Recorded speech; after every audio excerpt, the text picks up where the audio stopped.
So, before I actually start this video, I gotta tell a story. It goes back to, like, early December, I think. But, I was riding home with Amy after going to help her shoot a wedding, and I kept asking to open the sunroof. It was raining. A lot. And you know how kids are in the back of the car and they're always, "Are we there yet? Are we there yet?" I kept doing the, "Can I open the sunroof? Can I open the sunroof now? How about now? Can I open the sunroof now?" And of course Amy, she has kids. She's getting aggravated. And she's like, "It's freaking raining outside." And then I kept asking, "Can I open the sunroof now?" And she finally says, "You know, you're like my fourth child." Fast forward a few weeks later, and I'm sitting at her house. We're talking about what's gonna come in 2017, as far as me being better organized and me helping her with her business as she needs help. And I was sitting there and I was talking to her daughter, who is 3 years old, and it was great because I was like, "Willow, your mom calls me her fourth child. I thought we were friends." She looks right at me and says, "You are my friend. I just call you Turd." So that's about the funniest thing that happened in December. Still, it stays with me because it was hilarious that a 3-year-old would tell me this. So to start the video, I gotta say hey to my special buddy. Hi, Willow. Because she was a little upset that she could see my video, but I wasn't telling her hi. And the kid is awesome. But one thing that all of these videos have had in common so far, I mean, I'm only on 3, but the one thing they've all had in common is how close I am to my friends. And the reason is, your family sees you every day. I mean, your parents, your siblings, grandparents, they kind of know what's going on in your life. They know that you suffer from a mental illness, mental disability, whatever. So they see that on a daily basis. You're probably more inept to tell your best friend what's actually going on versus actually telling your family what's going on.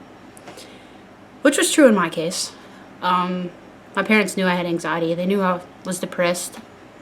But they didn't know how bad that went. They didn't know that I had the thoughts of suicide, or that I was angry, that when my parents got divorced I blamed myself. They didn't know everything that I thought of on a daily basis, how I could be in a crowd full of people and feel so alone. It wasn't until probably 6-7 years later, because I was diagnosed at 17, and it all came out in writing. I didn't even tell them face to face. They're like, "We didn't know. Had we known, we would have done something." But the truth is, I'm the kind of person that, yeah, I'm going to speak my mind, but at the same time, I'm going to hide whatever pain I have behind a smile. I'm just going to keep walking and hope it goes away. And in 2008, I started working at the Waffle House, and I started meeting some better people. Wouldn't necessarily say completely new people, because I still had my friend Lisa that I've known since I was 14, my friend Mark that I've known since I was 18, my friend Christina that I've known since 7th grade, and my friend Kat that I've literally known since I was 5 years old. That one's gonna have to go in another video by itself because she's hilarious. And I had those people, but it actually took one of my managers at the Waffle House, who to this day is one of my closest friends, and I treat her just like my family. Her name's Tanya, and I mean, she would be the midnight call, the 2 a.m. call, text message, just to tell me that it's okay. And she would always, the pain's not as bad as you're feeling. It's okay. And she was never afraid to tell me the truth. She always told me the truth. She even called me jackass, dumbass, dork, butthead. Butthead still stays. That's my favorite word. And it's the one thing that's kind of stuck with me the whole time, is how one day I was really upset, and at this point I was having anger problems, so I was throwing things down, threatening to walk out of my job, everything. She's like, go, just go. And I was like, okay. So I walked out the back door of the Waffle House and said I wasn't coming back. You know, she didn't care less. I mean, at any point is any associate, grill op, cook, whatever, waitress, we're all replaceable. Nothing's guaranteed in this life, except death. But you know, the fact that she's just like, just go, I don't care, just go. But I walked outside and sat on the little pavement between Waffle House and Sonic, and I sat there for about 30 minutes and gathered my words and went back inside. I mean, tears rolling down my face, and I'm pretty upset. Walked back in the door, and Tanya's in the, well, I forgot what it's called, but it's the room where they keep all the food and where the refrigerators are and stuff like that. And she was doing the pull, which is where they pull the supplies and the food that they need for second, third shift. And she was sitting there. She's like, I knew you'd come back. Like, oh, really? Did you know? She's like, yeah. And that instance, she started talking to me and talked to me about depression and God. And I was like, you barely know me. You literally hired me while I was sitting at the high bar and eating breakfast. And I was with my dad. And my dad's like, hey, Tanya, are you hiring? She's like, oh yeah, just bring some black pants and black shoes and you start next week. Tanya, I thank you so much for that. Because that one conversation in the office, and in the mini cooler, actually, it started my treatment plan. It was after that when I first entered counseling, when I first decided to talk to my doctor about medication. And without Tanya, I wonder if that would have ever happened. If I would have stepped into counseling or anything like that, would I have started back at Walmart? Would I have met my friends like Michelle and Jamie, and Miss Teresa? Because in 2010, I was still struggling. I was angry.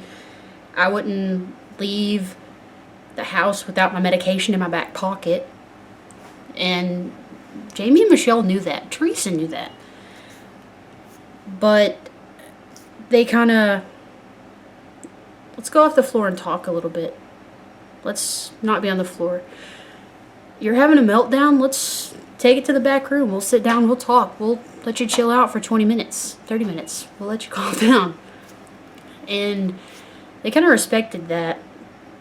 And then Michelle moved off as an assistant manager to New York. Jamie moved off first time to Osceola to be an assistant manager. Miss Teresa stepped away from Walmart altogether to get a better job at one of the hospitals. But they're three people that are still in my life 7 years later. I don't get to talk to Miss Teresa as often as I do Jamie and Michelle, but Jamie came back, so she's there. She's probably going to kill me for saying that. But they've kind of shifted from just being the friend to being like a sister, I guess. Like, they're older siblings to me. And I thank God that I was given those people in my life, because they've seen me graduate from this annoying early 20s punk that was mad at the world, was going down a bad path. I mean, wasn't drinking or doing drugs or anything like that, but I was burning my wrist, I was cutting my wrist, I was punching walls. Never wanted to hurt anyone else, just myself. And they saw me go from that to being 37 days away from my 30th birthday. And the only thing they ever give is, I love you.